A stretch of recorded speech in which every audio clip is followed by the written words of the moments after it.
जय जय श्री राधे। एक प्रश्न है, बड़ा ही महत्वपूर्ण प्रश्न है, जो कि आजकल एक बहुत बड़ा ग्रुप, एक बहुत बड़ा समुदाय जो इसी प्रश्न के उत्तर को ही, जो उन्होंने अपने हिसाब से बनाया है, उसी को ही सत्य मानते हैं। जैसे कि कुछ लोगों का समुदाय ईश्वर को मानता ही नहीं, ईश्वर के साकार रूप को नहीं मानता।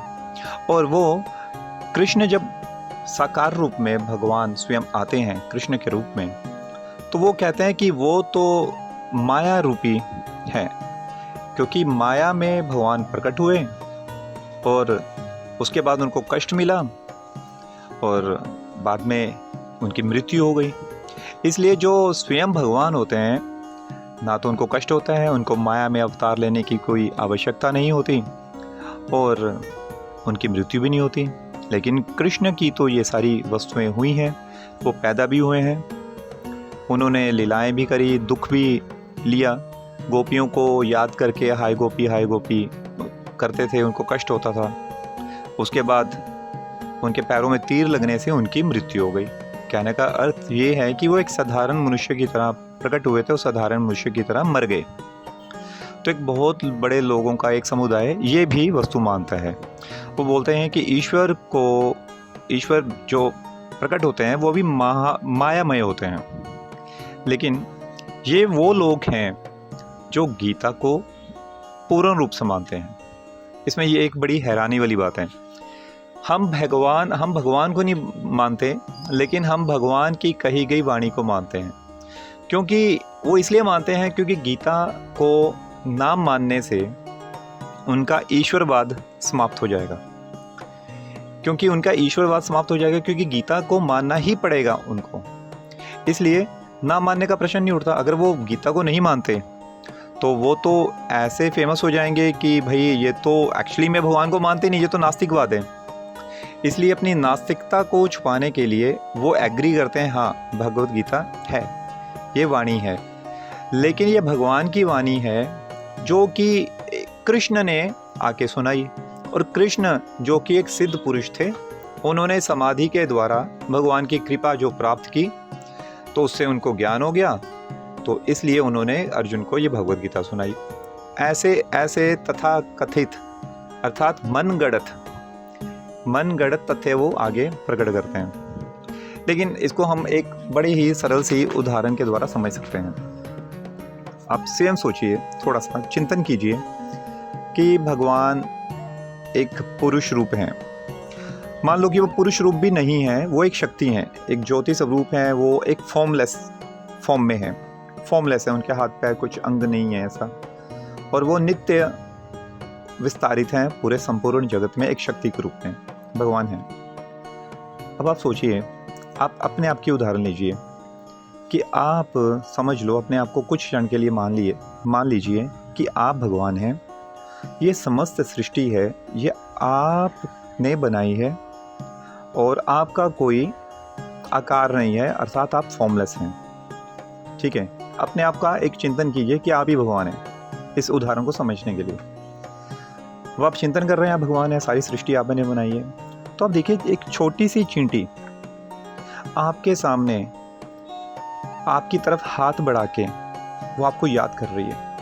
आपका जो भी नाम है, किशोर, मोहन, रवि, ठीक है, सतीश, कुछ भी नाम है, तो वो आपकी तरफ छोटी सी चींटी हाथ उठा के हाय सतीश मुझको ले चलो, हाय विनोद मुझको ले चलो, इस संसार में मैं क्यों पटका हुआ हूँ, मुझे इस संसार के दुख सहे नहीं जाते, आप मुझे ले चलो, मैं आपसे प्रेम करता हूँ, मैं आप ही का पुत्र हूँ। वो एक छोटी सी चींटी आपकी तरफ हाथ बढ़ा कर आपको याद कर रही है, आपको प्रेम कर रही है। लेकिन आपके कोई रंग रूप, आपका आकार रूप नहीं है, आप फॉर्मलेस एक ऑर्डर में हो। आपके मन में क्या भावना आएगी? काश मैं इसको प्यार करूं, मेरे हाथ होते तो मैं इसको प्रेम करता। ये कितनी वीर्य अवस्था में है ये चींटी, ये मुझे बार बार याद करके आपका निरंतर चिंतन कर रही है। अब उसके प्रेम को देख के आप एक क्षण के लिए आपके मन में ये आएगा, उदार भावना आएगी कि ये चींटी कैसे तड़प रही है आपके लिए। तो आपके मन में ये विचार आएगा मैं भी इसको प्रेम दूं। लेकिन वो चींटी बड़ी छोटी है।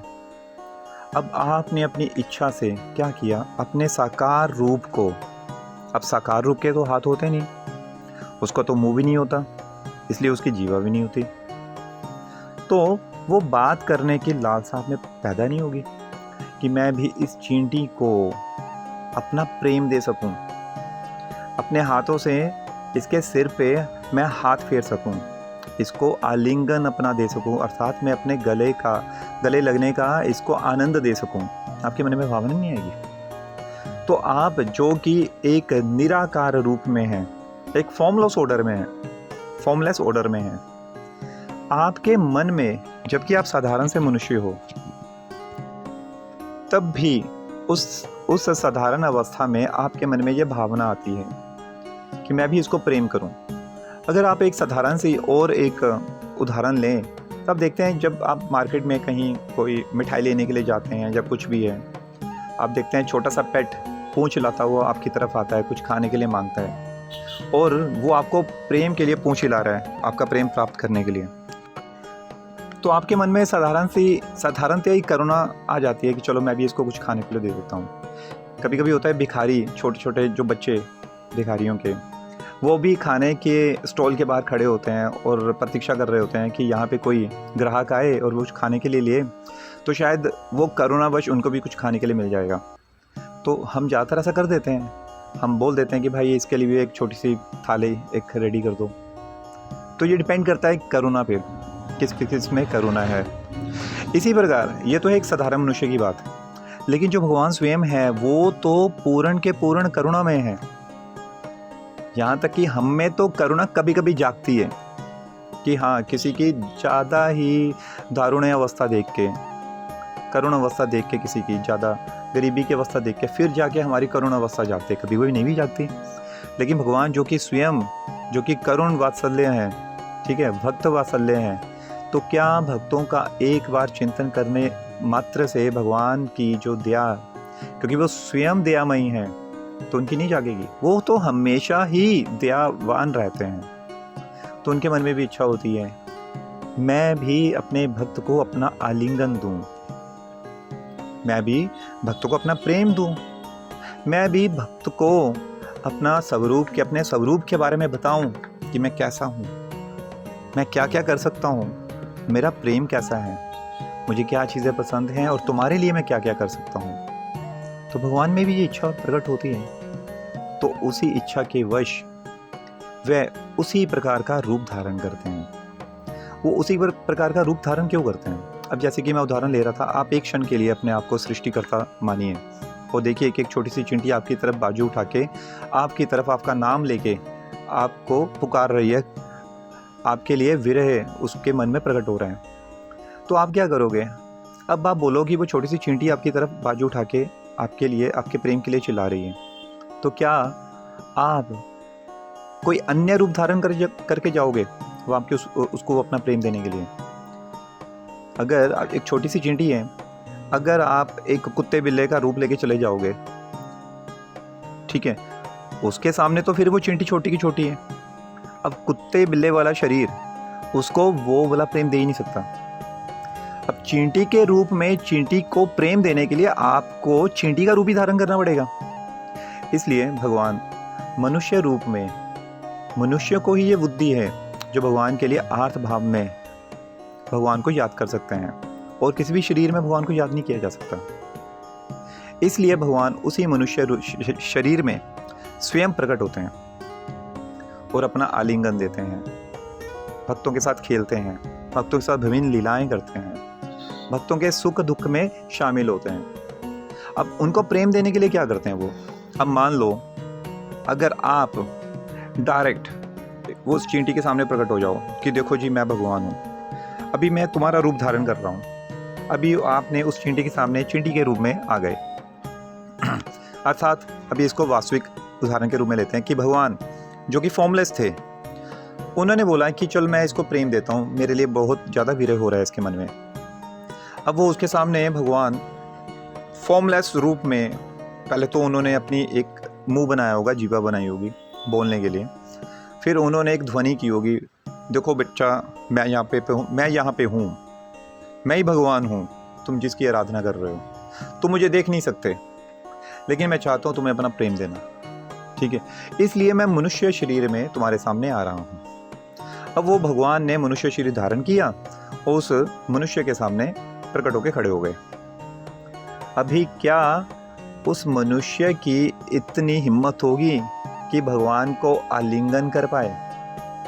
वो तो रो रो के पैरों के पकड़ लेगा कि प्रभु आपने मुझ पे करुणा करके आप मनुष्य शरीर में आए। मैं तो बड़ा अधम हूँ, मेरा शरीर भी शुद्ध नहीं है, मैं तो नहाता भी बड़ा कम हूँ, हाँ मैं तो गंदगी का पूरा शरीर ढेर बना हुआ हूँ, ठीक है? मेरे अंदर मल मूत्र भरा हुआ, मैं उस मल मूत्र रूपी शरीर से 36 बीमारियाँ मुझे लगी हुई हैं। उस शरीर से मैं आपका आलिंगन कैसे कर सकता हूँ प्रभु? ये तो मेरे लिए और ज़्यादा पाप बन जाएगा। मैं तो धन्य हो गया। इसमें क्या होगा? इसमें भगवान उसको प्रेम दे ही नहीं पाएंगे। अब भगवान तो फॉर्मलेस थे, भक्त के सामने एक फॉर्म रूप में आ गए, मनुष्य के रूप में आ गए, लेकिन वो प्रेम का आदान प्रदान नहीं हो पाएगा। जैसे माँ यशोदा कृष्ण के कान भी पकड़ के खींच देती थी, डंडा भी दिखाती थी और उससे बहुत ज़्यादा प्रेम करती थी। और वो प्रेम वात्सल्य सुख देने के लिए भगवान वहाँ पे शिशु रूप में थे। लेकिन वही भगवान अगर यशोदा मैया के सामने आते और बोलते मैं तुम्हारे शिशु रूप में आ गया हूँ, अब मुझे प्रेम दो, क्या वो यशोदा मैया अपने बालक के रूप में, अपने पुत्र के रूप में, क्या वो प्रेम का आदान प्रदान कर सकती? कभी नहीं कर पाती, क्योंकि उसको यही लगता है कि मेरे सामने भगवान है, मैं इनको डांट नहीं सकती, मैं इनके कान नहीं खींच सकती। तो वही जो एक माँ का प्रेम रूपी जो वात्सल्य भाव था, वो क्या भगवान उसको ग्रहण कर पाते अगर भगवान अपना वास्तविकता अपनी बताते? इसलिए भगवान क्या करते हैं, भगवान फिर वहाँ पे प्रकट अर्थात माँ के गर्भ से प्रकट होने का नाटक करते हैं। जबकि श्रीमद् भागवत में क्लियर बताया गया है, क्लियर लिखा गया है कि 2 पुरुष और स्त्री आपस में संग से भगवान ने गर्भ धारण नहीं किया था। यशोदा और नंद बाबा जी ने आपस में संपर्क करने के पश्चात यशोदा मैया ने गर्भ धारण नहीं किया था। ये शास्त्रों में क्लियर श्रीमद् भागवत में वर्णन है। उसके बाद जब भगवान कृष्ण यशोदा मैया की देवकी और वसुदेव के संग धारण करने के कारण उन्होंने गर्भ धारण नहीं किया था देवकी जी का। और जब देवकी जी के पेट में वो गर्भ में पहुँचे, वहाँ पे पूरा वर्णन आता है श्रीमद् भागवत में कैसे उन्होंने गर्भ में वो प्रवेश किया। प्रवेश करने के बाद उनको प्रसव पीड़ा अर्थात बच्चा पैदा होने की जो पीड़ा होती है वो हुई नहीं देवकी को। और भगवान आराम से एकदम झटके से बाहर प्रकट हो गए, अष्टभुजाधारी 4 भुजाधारी रूप में प्रकट हो गए। हवा में खड़े हैं वो 4 भुजाधारी, पेट से निकलने के पश्चात कोई माँ को, देवकी मैया को प्रसव पीड़ा नहीं हुई। अभी जो लोग ये मायावादी सिद्धांत को बोलते हैं कि माया में भगवान नहीं आते, भाई तो भगवान ने कष्ट दिया ही नहीं अपनी माता को, साधारण मनुष्य की तरह चुपचाप 4 भुजा रूप में प्रकट हो गए वहाँ पे, चतुर्भुज रूप में। तो अपने बारे में बताया कि मैं कंस को मारने के प्रयोजन से यहाँ पे प्रकट हुआ हूँ।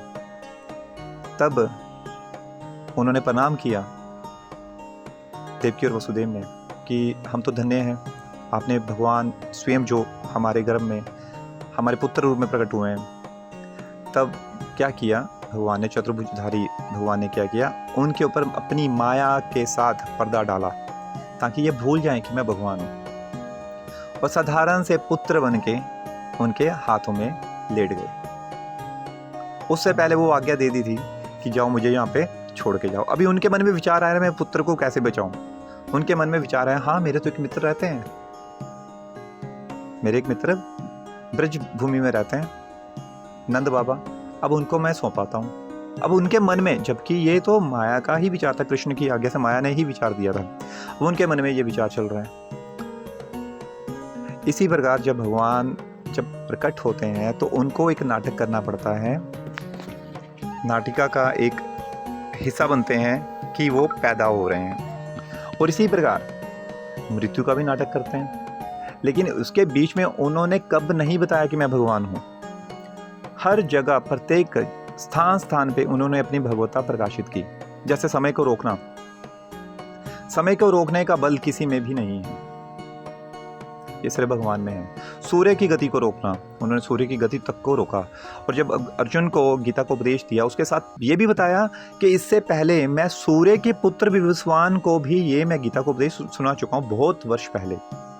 तब ना तुम थे, कोई भी नहीं था, लेकिन तुम्हें मेरा जीवन याद नहीं, मुझे तुम सभी लोगों के जीवन याद है। क्या क्या, कौन कौन से जीवन में आप, कौन कौन से योनि में आप प्रकट हुए थे। भगवान ने बोला। अर्जुन को तब भी डाउट था कि ऐसे कैसे, ये तो मेरे साथ खेलते थे, ये तो साधारण कृष्ण है। लेकिन जब कृष्ण ने सारी बातें बताई, तब भी अर्जुन ने बोला कि नहीं, ऐसा है, भगवान है तो मेरे को अपना वास्तविक रूप दिखाओ, आप कैसे सृष्टि चलाते हो। तब उन्हीं भगवान कृष्ण ने अपना विराट रूप दिखाया, जिसमें उन्होंने साक्षात अर्जुन को दिखाया कि वो कैसे असंख्य ब्रह्मांडों की रचना करते हैं, कैसे असंख्य ब्रह्मांड उन्हीं के अंदर विलीन हो जाते हैं, नष्ट हो जाते हैं, कैसे स्वर्ग नरक और समस्त लोक कैसे कार्य करते हैं उनके अधीन, कैसे हम ब्रह्म को, जो भिन्न भिन्न ऋषि ब्रह्म को भी मानते हैं, ब्रह्म को मानने वाले, कोई मुस्लिम धर्म को मानने वाले, कोई हिंदू धर्म को मानने वाले, अलग अलग धर्मों को मानने वाले लोग भी आखिर में किसको प्राप्त करते हैं, कृष्ण को ही प्राप्त करते हैं। और कृष्ण ही वास्तविक स्वरूप है, और यही स्वर्ग नरक के फल भी यही प्रदान करते हैं। मतलब जो भी चल अचल हम जो देखते हैं, जो हमारी दृष्टि के बाहर भी है, वो कृष्ण ही हैं। जब अर्जुन ने देखा तो उसने बोला, प्रभु अब मैं जान गया हूँ, अब कृपया आप मुझे अपने मित्र वाले रूप में आओ, क्योंकि ये जो रूप है आपने दिखाया ये बड़ा भयानक है, क्योंकि इसमें मेरा सिर चकरा रहा है ये सारा रूप देख के। इतनी सारी व्यवस्था जो आपके अंदर चलती है, इतना कुछ भगवत गीता में क्लियर लिखा होने के पश्चात भी भगवान की पूरी भगवत्ता स्थान स्थान पे जहाँ पे उन्होंने प्रकाशित करी, और वो यही तथ्य पे रहते हैं कि भगवान तो मनुष्य शरीर में आते नहीं, भगवान तो पैदा होते नहीं, भगवान तो मरते नहीं, ये तो इन्होंने किया, इसका मतलब ये साधारण है। उन मूर्खों को अभी कौन समझाए कि अगर वो भगवान हैं, सर्वशक्तिमान हैं, अगर वो इतनी सारी सृष्टियाँ प्रकट कर सकते हैं, तो क्या उनके पास ये भी शक्ति नहीं है कि वे मनुष्य रूप में आ सकें? क्या वो ये भी इच्छा नहीं कर सकते कि वो पैदा हो सकें या एक साधारण मनुष्य के भांति एक नाटक कर सके मृत्यु का भी? क्या ये वो कर नहीं सकते? ये तो उनके बाएं हाथ का खेल है। उन्होंने जब 16,108 पटरानियां जब उन्होंने ग्रहण करी, जब उन्होंने जरासंध का वध किया था, उसने जितनी भी जो स्त्रियां बंदी बना के रखी हुई थी, जितने भी राजा बंदी बना के रखे हुए थे, ठीक है, जब सभी को मुक्त किया तो सभियों ने, तो वो जो रानियां थी सभी के सभी भगवान कृष्ण ने ग्रहण की। और ये वो रानियां थी जिन्होंने राम जी के समय में, जो सीता मैया के साथ उनकी सखियां थी, उन्होंने मन में इच्छा प्रकट की थी कि इतना सुंदर स्वरूप है राम जी का, काश हम भी इनकी गृहणियां बने। और यहाँ ये वो थी जो ऋषि मुनि, भिन्न भिन्न ऋषि मुनि थे, जिन्होंने असंख्य वर्ष तपस्या करके भगवान की सेवा के लिए इच्छा प्रकट की थी। भगवान ने सभी की इच्छा उन रानियों के रूप में उनको ग्रहण करके उनको उनकी इच्छा को तृप्त किया। और भगवान ने जब ये पटरानियाँ 16,108 रानियों को ग्रहण किया, तो भगवान ने अपना विस्तार किया 16,108 रूपों में। ये भी क्लियर श्रीमद् भागवत में लिखा आता है। लेकिन वो मायावादी जो लोग हैं वो क्या कहते हैं, लो जी उन्होंने तो तपस्या करके ये शक्तियां ग्रहण की थी कृष्ण ने, इसलिए वो अपने शरीर का विस्तार भी कर सकते थे। तो इसका मतलब उन्होंने शक्तियां ग्रहण की थी तो भगवान ने क्या विस्तार कर सकते? भगवान अपने शरीर का विस्तार नहीं कर सकते? भगवान क्या मनुष्य शरीर में आ नहीं सकते? भगवान अगर सर्वशक्तिमान है तो वो तो कुछ भी कर सकते हैं। तो ये बात हजम करने में क्या उनको दिक्कत है? इसका मतलब वो घृणा करते हैं। इसका अर्थात वो तो जा तो जलते हैं कृष्ण रूप से, इतना सुंदर स्वरूप है, और हम जिसको मानते हैं ब्रह्म रूप, वो तो निराकार है, उसका तो रूप ही नहीं है, वो सुंदर कैसे हो सकते हैं?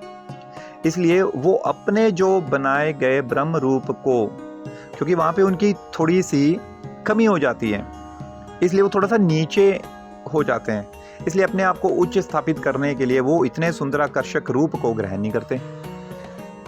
जबकि वही बात वही है कि अगर भगवान सर्वशक्तिमान है तो भक्तों को सुख देने के लिए वो तो रूप भी तो धारण कर सकते हैं। और वो बार बार क्लियर बोलते हैं, यही है मेरा वास्तविक स्वरूप। बाकी जब भी मैं आता हूँ वो मेरे अवतार आते हैं, जब भी आता हूँ, चाहे कोई भी हो, चाहे वरा अवतार हो, नरसिंह अवतार हो या कुछ भी हो, वो बाकी जब रूपों में आता हूँ वो मेरे अवतार आते हैं। श्रीमद् भागवत में क्लियर लिखा है, एतो चंश कला पुंसम कृष्णस्तु भगवान स्वयं। क्लियर तो लिखा गया है वहाँ पे कि इससे पहले जो भी आते हैं वो अवतार रूप में आते हैं, प्रकाश रूप में आते हैं।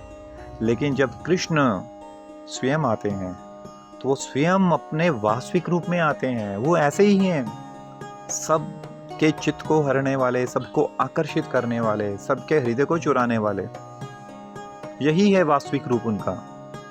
तो भगवान कहते हैं मैं जिस नित्य धाम में रहता हूँ वो मेरा नित्य धाम है गोलोक।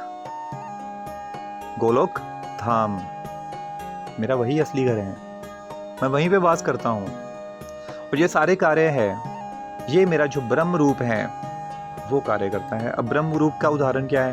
मैंने बहुत बार कई बार इसका आपको इसके बारे में बताया है, एक ट्रेन की उदाहरण देके कि ब्रह्म भी भगवान का रूप ही है, उनको अलग ना समझा जाए। लेकिन जो ब्रह्म को मानने वाले वो भगवान के रूप नहीं मानते, भगवान के रूप को नहीं मानते।